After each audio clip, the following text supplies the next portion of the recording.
Hello, we have a couple videos for you to review Chapter 8 before your test. The first section that we're going to cover is 8.1, and 8.1 talks about exponential growth functions. Here is the formula for exponential growth, y equals a times 1 plus, remember we're getting bigger so we're adding the rate, all raised to the t power. You buy a commemorative coin for $110. Every year the value of the coin increases by 4%. So we know that 110 is our A, our initial value. 4% is our rate, but as a decimal, that's 0.04. And we want to write a growth model for the value. So we've got y equals 110, 1 plus 0.04 raised to the t power. Now remember for your test, just like on your quiz, 1 plus 0.04, those are like terms, so that becomes y equals 110 times 1.04 all raised to the t power. What will the value of the coin be in 5 years? So when we look at our equation, we've got y and we've got t. We want to see which one is representing years, and that would be our t. So we plug in 5 for t. And after 5 years, when you plug that into your calculator, you get $133.83. How long before the coin is worth $330? Again, when we go back to our original exponential function, y is representing the value of the coin, and we are looking for when the value of the coin is going to be 330.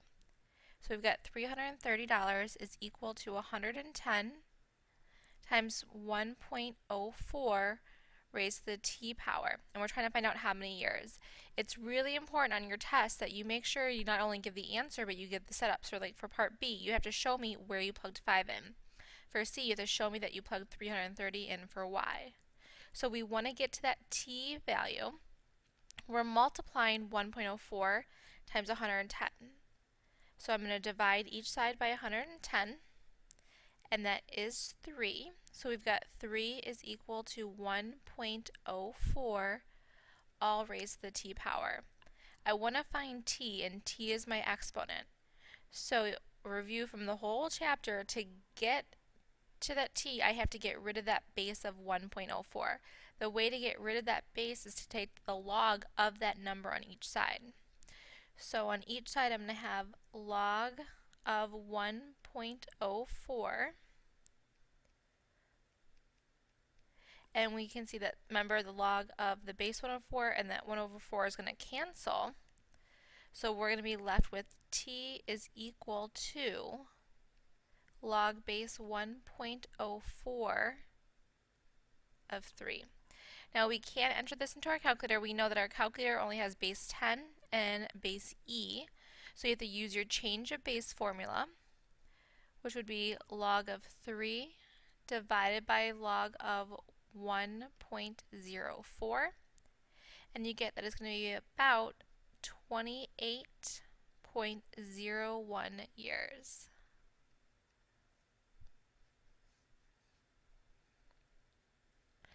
In 8.1, we also talked about compound interest.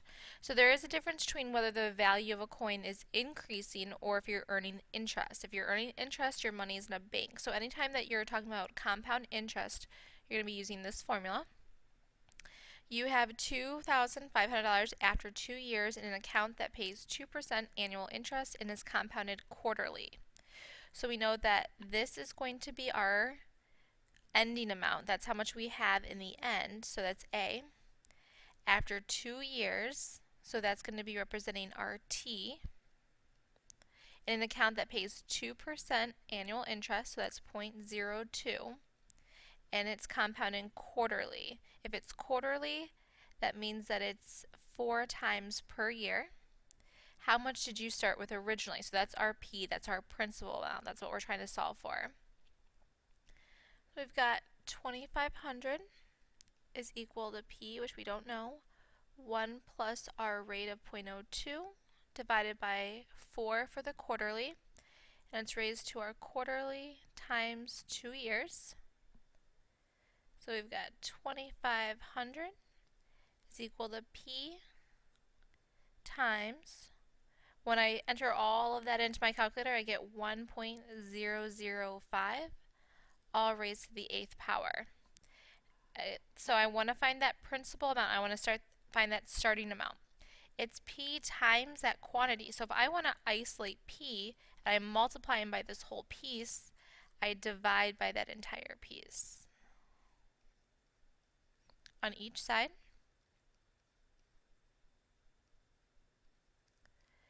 So our principal amount is 2,500 divided by 1.005 raised to the 8th power, which means that you originally started with about $2,400, $2,402 and 21 cents.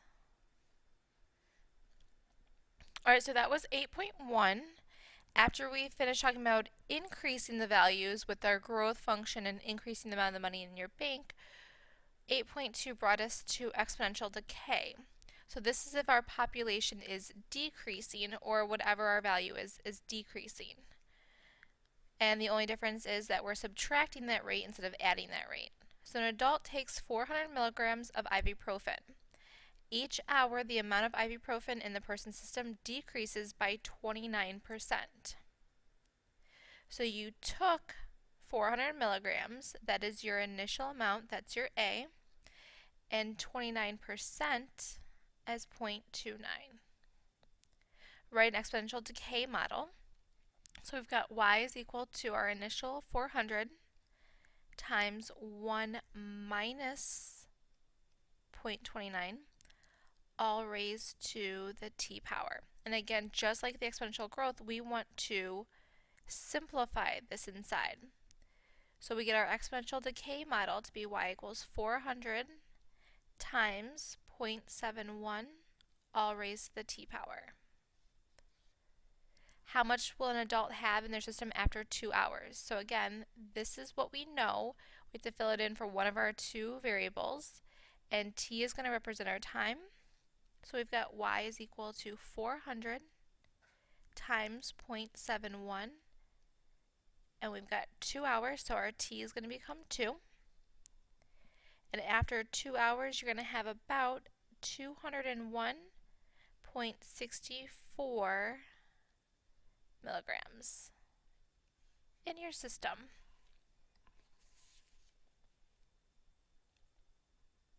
How long will it take for an adult to have only 50 milligrams? So back on the front page we have our decay model, and this time we want to find 50 milligrams. That's representing our y in our equation. So again, our setups are very, very important. 400 times 0.71, all raised to the t power. And we want to find out how long it's going to be. So we want to get to our t. Right now we've got 400 times that, so we divide each side by 400.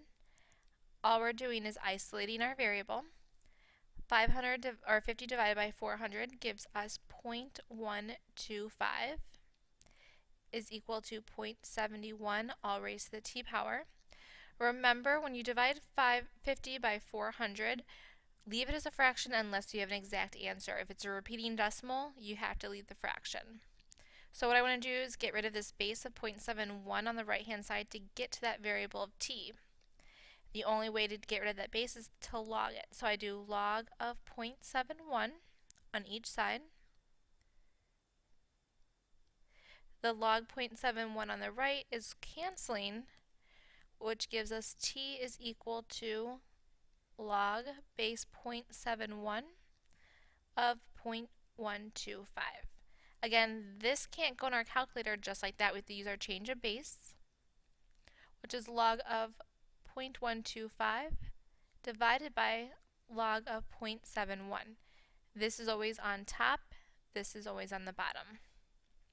And that gives us about 6.072 hours. Make sure as you're watching the video, you're also going through this in your calculator. It's one thing to be able to see it, you also have to make sure that you can enter these numbers in your calculator on your own and get the same number that I am. Okay, that was 8.2, our decay model. After 8.2, we moved on to 8.3, the number e. Remember, e is just like pi. It's representing a number. E is not a variable. So we look here, we've got the cube root of 64e to the 9x. So if you remember from the last chapter, cube root means we need groups of 3.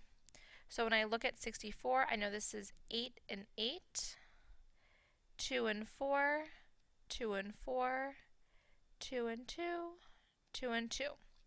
So I've got a group of 3 2's there. I've got a group of 3 2's there. Nothing's left over. So I can bring 2 groups to the outside, which is 4. E to the 9x. I have 9 x's. If I have 9 x's, that means I have enough for 3 groups of x's to the outside. And there's nothing left over on the inside there. When we go to number 5, 15e to the x divided by 5e to the 4x.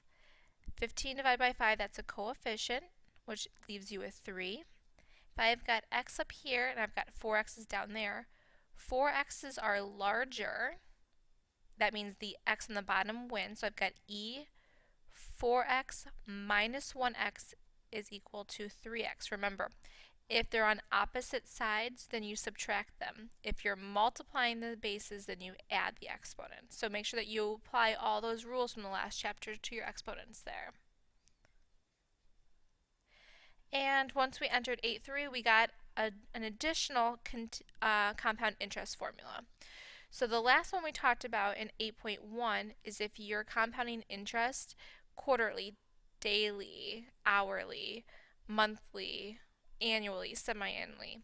You're going to use that for every single equation unless it says you're doing continuous compound interest. So the key word here is continuous. If it says continuous, you use your A equals P times E raised to the RT. So you deposit $2,500 in an account that pays 6% annual interest compounded continuously. This is the key word here that tells me I'm going to use that part equation. Write a compound interest to model the given information. So this is how much we're starting with, and this is our rate. So we've got A is equal to 2,500, E raised to the 0.06 t. How much will you have after 8 years? Well, A is the amount, T is the amount of years, so we plug 8 in for T. Now remember, you want to raise E to both of these numbers. So make sure that you've got 0.06 and 8 being raised to the E power. And that's going to give you about $4,040.19. Again, make sure that you can get that number on your own from your calculator. And see how long before you have 10,000. So this is my ending amount. So we're going to plug that in for A. And we want to find T. So I've got 2,500 times E, so we divide by 2,500 on each side. 10,000 divided by 2,500 gives us 4 equals E to the 0.06 t.